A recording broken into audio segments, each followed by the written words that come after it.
Good morning दोस्तों।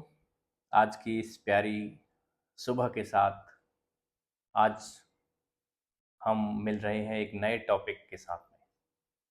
दोस्तों, यदि आपके साथ ऐसा होता है कि दिन में आप प्लान करते हैं कि हम ये खूब सारा काम पूरे दिन में कर लेंगे, फिर जैसे जैसे दिन आगे बढ़ता जाता है, रोल ऑन होता जाता है, नई अर्जेंसीज, नए काम, नई चीज़ें सामने आती जाती है और जो मूल काम हमने सुबह डिसाइड की थी वो कहीं न कहीं पीछे छूट जाती है।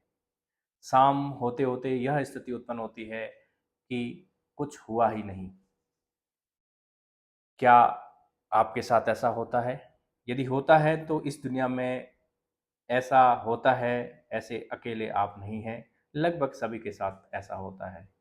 जब इस चीज़ के बारे में समाधान के लिए जब हम social media, website, net, YouTube पे देखते हैं, तो हमें बड़े बड़े मोटिवेशनल स्पीकर यह बताते हुए दिखाई देते हैं कि एलन मस्क की बात करें, वॉरेन बफेट की बात करें, अमेरिका के प्रेसिडेंट की बात करें, उनके पास में भी 24 घंटे होते हैं, लेकिन फिर भी वो हमसे कई गुना ज़्यादा बड़ी उपलब्धियों को हासिल करते जाते हैं और हमारे छोटी सी उपलब्धियां भी हम लोगों से हासिल नहीं होती है। दोस्तों, ऐसा कहा जाता है जहाँ चाह वहाँ राह। समस्या है, चुनौती है, इसमें कोई दोहराय नहीं है, लेकिन इसके समाधान की ओर भी हमें बढ़ना है।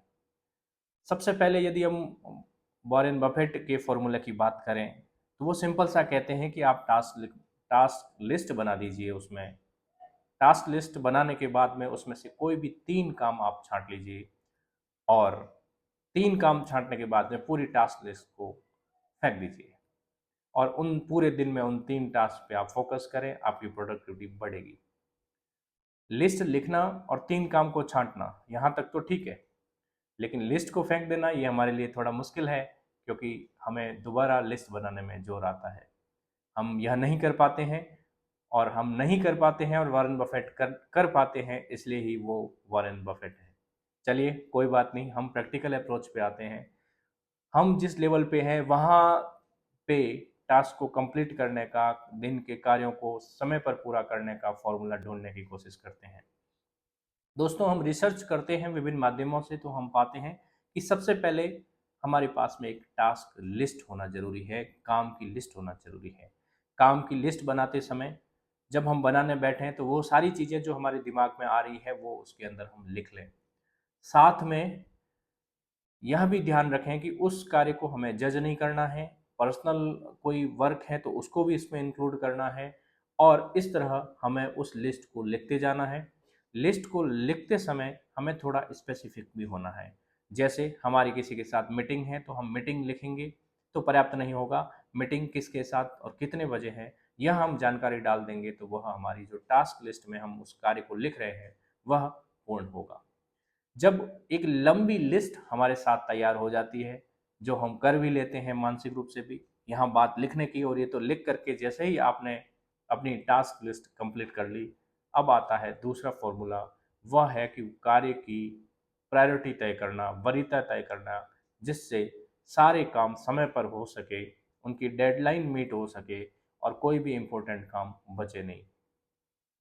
जो हमारे पास लंबी सी लिस्ट कार्य की है, उस लिस्ट को प्रायोरिटी करने के लिए हम एक बार पुनः जाते हैं इतिहास में और वर्ल्ड वार सेकंड के दौरान अमेरिका का नेतृत्व कर रहे प्रेसिडेंट डी आइजनहोवर मैट्रिक्स का सहारा लेते हैं। तत्कालीन वर्ल्ड वार सेकंड की युद्धकालीन परिस्थितियों में अमेरिका के प्रेसिडेंट डी आइजनहोवर के पास में खूब सारा काम था और ऐसे में उन्होंने एक मैट्रिक्स का विकास किया, जिसके माध्यम से वह युद्धकालीन परिस्थितियों में भी सारे कामों को समय पर पूरा कर पाए। आइजनहोवर मैट्रिक्स यह कहती है कि आपने जो ये लंबी सी लिस्ट तैयार करी है, इस लिस्ट के अंदर सबसे पहले आप देखें कि कौन से काम इम्पोर्टेंट और अर्जेंट, दो स्टैंडर्ड पे देखें, इम्पोर्टेंट और अर्जेंट।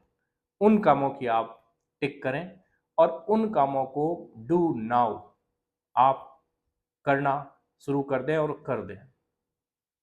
फिर दूसरा आपको वो काम है जो इम्पोर्टेंट तो है लेकिन अभी अर्जेंट नहीं है, तो ऐसे कार्यों को आप डिसाइड टू प्लान कि आज हम सुबह इसकी चर्चा कर रहे हैं, एक ऐसा काम हमारे सामने आया है जो इम्पोर्टेंट है लेकिन अभी अर्जेंट नहीं है, उसको प्लान कर दें।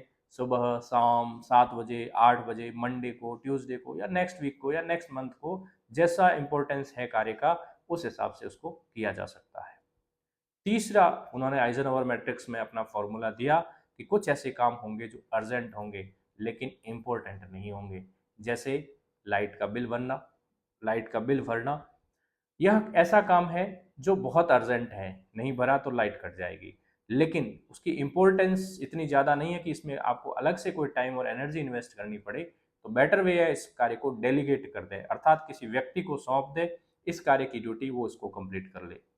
और चौथा, इस आपने जो टास्क लिस्ट तैयार करी है, कुछ ऐसे काम भी होंगे जो ना तो अर्जेंट है ना इम्पोर्टेंट है, उन कार्यों को आप डिलीट कर दें। सार रूप में हम देखें तो हमारी जो प्रायोरिटी लिस्ट हमने तैयार करी थी, उस प्रायोरिटी लिस्ट को हमने 4 पार्ट में बांटा। कुछ काम अर्जेंट और इम्पोर्टेंट थे, डू नाउ।